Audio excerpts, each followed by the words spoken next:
Alright, fellas, what's going on? Denonu here, the man with the biggest and the most blackest privilege on YouTube.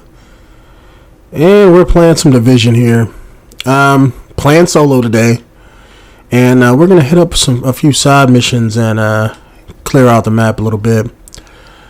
I already got some of the map cleared out. As you can see, I've been working pretty much the first initial area. So we got most of that cleared out. I've done some missions over here. Mostly just the main, couple story missions. The story missions I record for videos, and even some of the few of the side missions I'll get into videos. But I've been doing just the random repetitive side missions off camera, just because I don't think that they're all that interesting for a video. I don't mind recording it, especially if you guys want to see them. But to me, a lot of them are just go here, do this, or go here and do that. So we're going to clean out a few of these just so I can gain a little bit of experience. And just because I want to save the main story missions for like co-op videos and things like that, because I think they're more interesting to watch. So we're going to do some of these, maybe some of these dark blue support ones if we come across them. Let's see what we get from these. Vest blueprint. That doesn't sound all that interesting. Since this one's right up the street, what is this? Missing person, Michael Dufresne. Why not? Let's get it in. Let's do this one. But yeah, so far, really liking the game so far. I'm not going to say it doesn't fit my expectations, but it's pretty much just exactly what I thought it was going to be.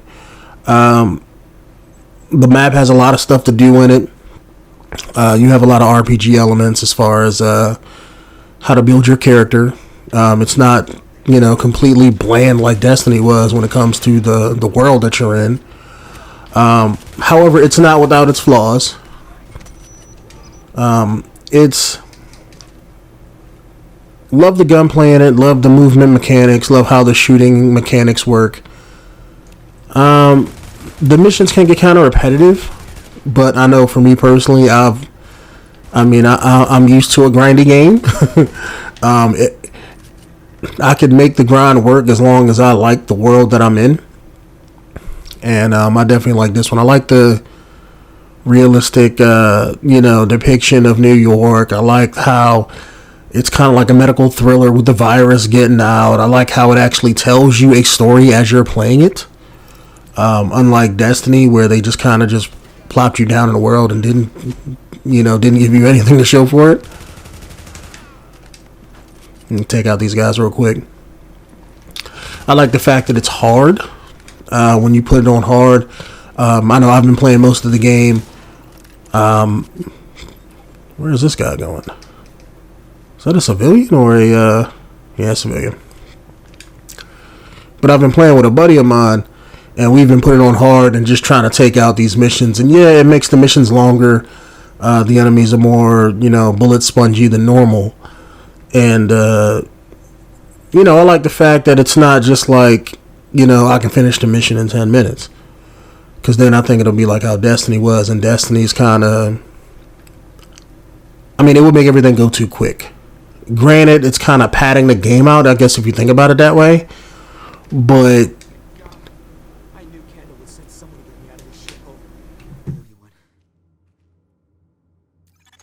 good to know Michael survived. Opportunists always do, don't they? Your friend Lau says she sent an escort for him, which is good because we're gonna have to keep an eye on him from now on. Just don't ask me to do it personally. I don't want to be anywhere near him. That sounds personal. But like I was saying, the game is really, really good. Do I feel it's worth $60? That would depend on you. There's a lot of people out there who, pretty much would say that no, the game isn't worth $60. But it really, I think it really depends on what kind of gamer you are. To me, and I'm sorry to keep comparing the game to Destiny, but it's communications problems with the network, and I'll need you to check it out. We never did a scene like this, so I can't offer much guidance. Over and out. But sorry to keep comparing the game to Destiny, but it's kind of like the only game that's just like it. So that's why I keep comparing it to it. But some people feel Destiny is worth $60. Do I think it's worth $60? Hell no. But yet I've bought the game 3 times. Bought it once for myself and two friend of mine to play with.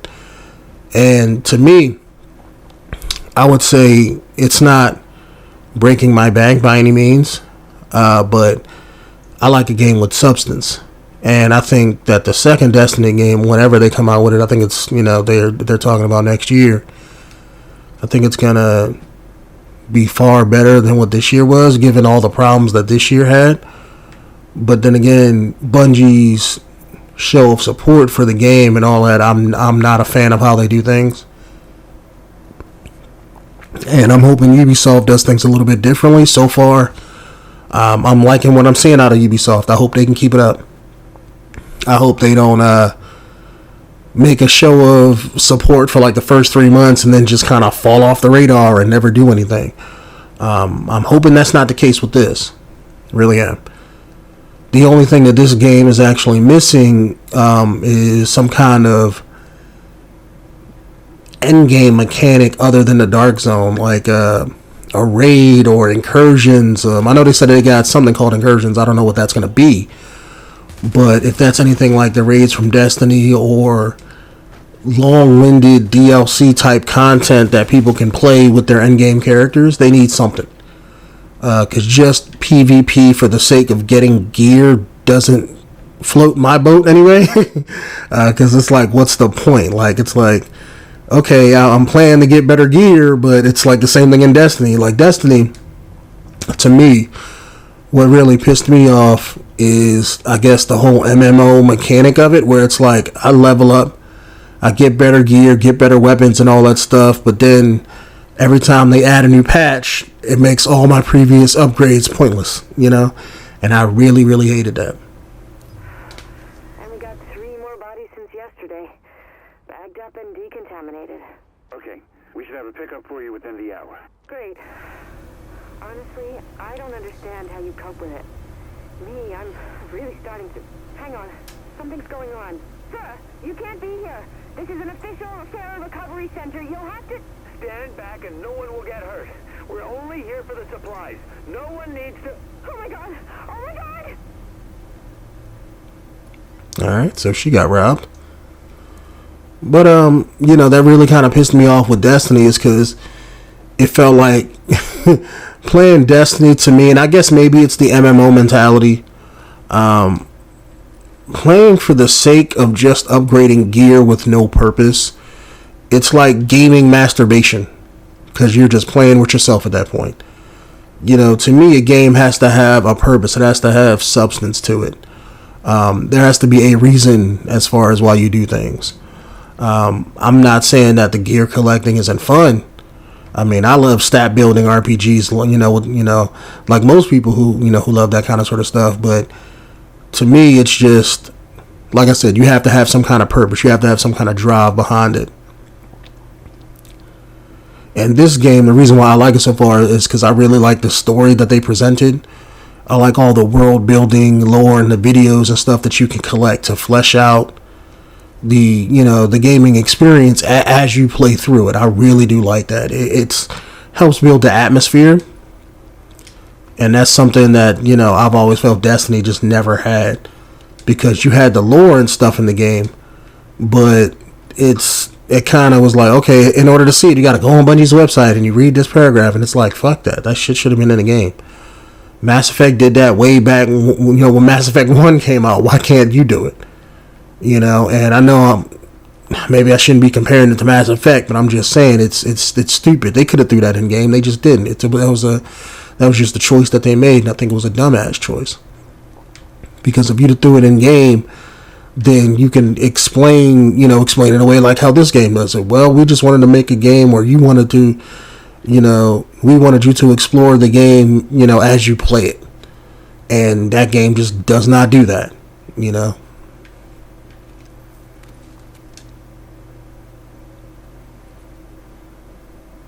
Alright, thought I was going to get like a audio log or something. But so far, the only thing I'm really missing out of this game is, I know a lot of people are saying the world feels empty. I don't think the world feels empty per se, but how would I explain it? I don't think it feels empty, but at the same time, I don't feel as though it, alright, I still gotta get up on the roof. But it's, I probably gotta go out a window or something. But the game, I'm trying to find a really good way to explain it. It doesn't feel empty, but it just feels, I don't want to say bland, because bland implies that it doesn't have content. It's not that. But just like everybody else is saying on YouTube, I wish you could walk around the game world and see other people doing various things. But at the same time, I don't know how they would do that, because, I don't know how that would work with their, servers and how all of that, operates. Maybe they can't do that because then, they have to have the servers a certain way. So it all depends. I know Destiny could probably get away with it because you can only have certain amount of people on a map at any given time. But then again, with that game, you had a lot of loading screens, and the world was nowhere near as big as it was in this. So maybe they can cut corners that way. Whereas this, it's kind of like the world is big, it's massive, slightly smaller than my penis, but so maybe they can't do all of the extra stuff like they want. So, I mean, it all depends.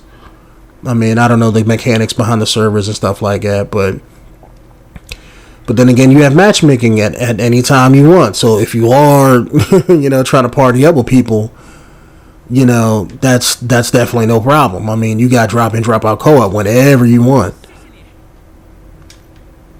Let me also take a look at these pants that I got too, because I know I'm wearing them, but I can't really see them all that much.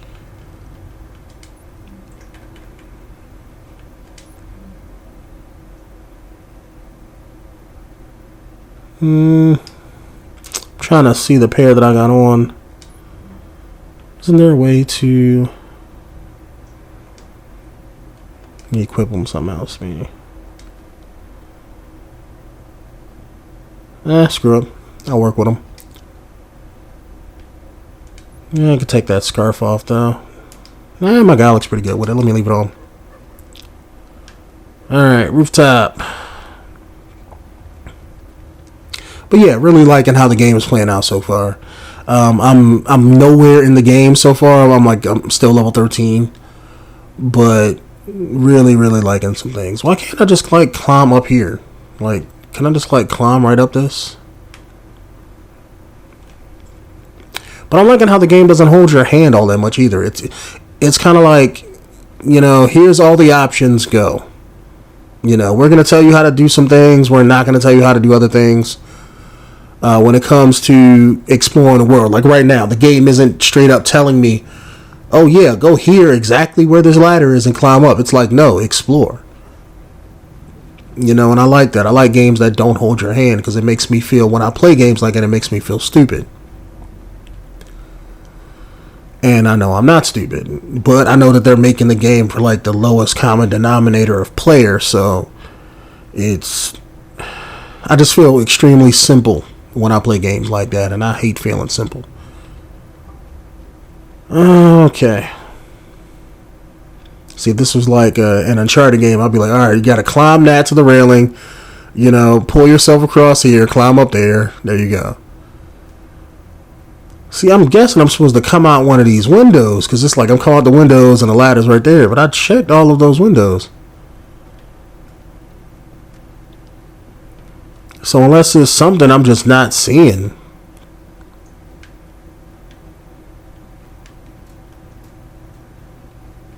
See, because none of these windows are... Oh, it didn't give me the marker there. Okay. See, I walked up to that window before. You guys seen it. I just didn't press the button because I didn't see the marker there.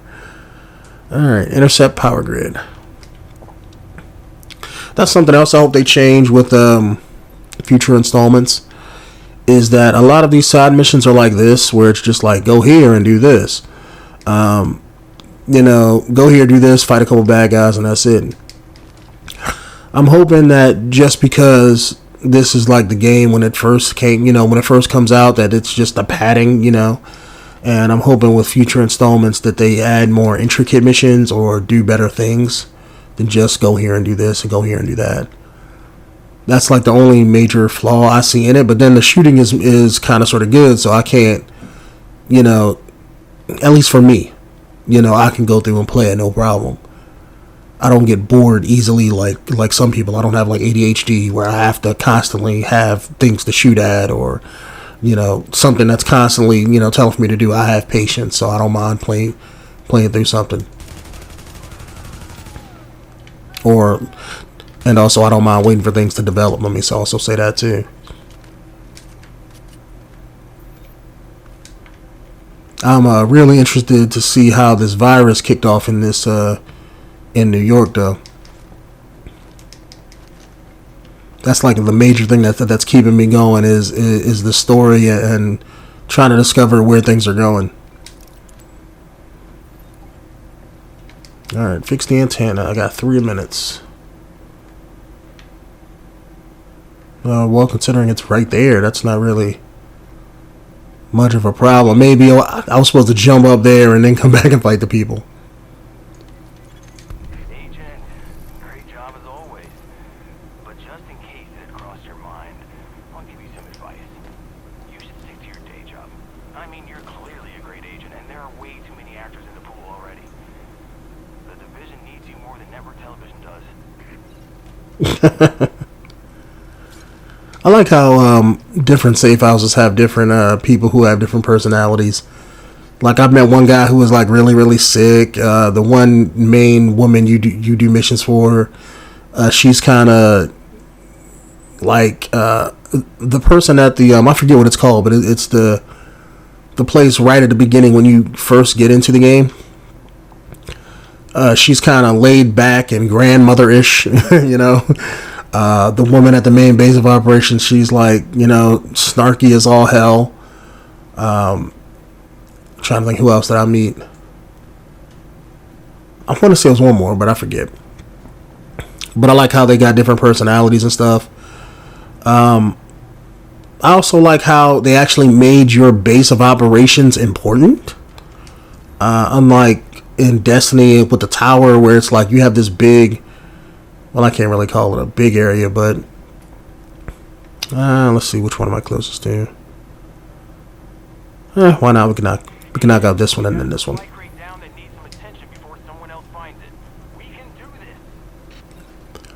But it's like unlike Destiny in the tower, where it's like you have this area that you can walk around and talk to these people, but there's nothing for you to do there. You know. To me, I remember when I first popped in Destiny and played it for the first time, I was like, I just knew that the tower, I just knew that the tower was going to be an area where it's like, okay, this is where I go to buy stuff, but eventually they're going to have like this town area for me to walk around in. Like, I thought that you can go to that city that was at the bottom of the, that's like, you know, right below the Traveler. I thought you can go down there and they would have like a small hub area where you could walk around and talk to people, kind of like how Mass Effect does, like the Citadel and stuff. But no, ruined my expectations with that. Reinforcements requested. Warning, hostile forces approaching. But like in this, even though the base of operations, when you go there, for the most part, it's just you. You know what? I can try out this flame turret. I just got it. Haven't tried it in actual combat yet, so I don't know how good it is. I got a perk that increases burn damage if people are nearby. Like, if somebody was next to that guy, they would also be burning. Roasting them like chicken. But I like how when you go back to the base of operations, when you do missions and stuff, like, more people show up. Like, it's more of a safe haven. So like now when I go back to my base of operations, when I first was there was like hardly nobody there. You know, just the main, you know, military people and, you know, the one division lady, and that was it. But as I do story missions to fix up my base of operations and to add wings and stuff to it, it improves the, I guess the, how would I say it? It improves the base's quality so that other people can use it as like a safe haven. So you start to see more and more civilians there, and they talk about what you did and the people, you know, like it's they could have did this game and completely changed, you know, how they do it and completely made it lackluster to the fact that they could have had your base of operations and was just like, okay, go here, fix up this wing, go here, fix up the second wing, and then do the third wing. You know, have missions for each, have one mission for each. But that's not what they did. You have that, and then you got, okay, well, now that you have this one mission, now do this to add this person, add this to do that person, and there's so much stuff for you to do, and that would, like, your tech wing can get, like, you know, your hacking skills up. You can add, you know, you have like 4 or 5 areas in each wing that can benefit your character and help you with stuff. You know, I really do like that. I wish Destiny was like that. And I just think that they kind of just, you know, screwed that up. And I really do think that this game, while I don't think it's going to make as much money as Destiny does, and I don't think it's not going to be nowhere near as popular because, you know, Bungie didn't make it. However, I do think that this game has the potential for more longevity than Destiny does. I mean, yeah, Ubisoft, I don't think Ubisoft has that Activision money to throw at it. However,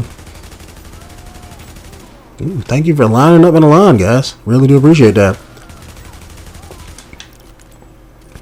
But I really do think that they have something special on their hands, and I know I keep saying it in every one of my videos where I talk about the Division.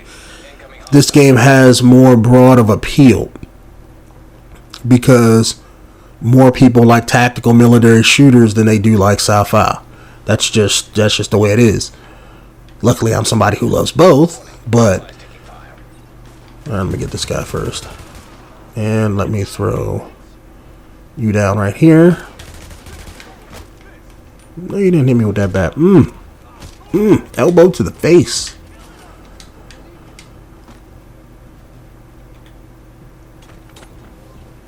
I probably didn't need to put that down, but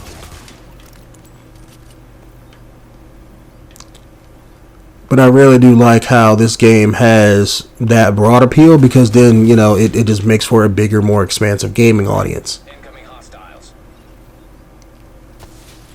And I'm also glad that it's not extremely popular either, because I don't see a lot of people, you know, putting videos up of it on YouTube and things like that. I know when Destiny came out, you seen like millions of people, like it took off like kind of like how GTA did on YouTube, where everybody and their mom started building channels around it and stuff like that. And you know, and I'm not knocking them. Hey, more power to you. It is what it is. But I like the fact that this game it's like popular without being, let's say, YouTube popular. Because, you know, you don't see a lot of people making channels about the Division yet. It's almost like people don't know how to make content for the game. And somebody's waiting for, you know, somebody else to develop an idea so they can make, you know, their own channels off of it. And nobody knows what to do with it so far. Hello?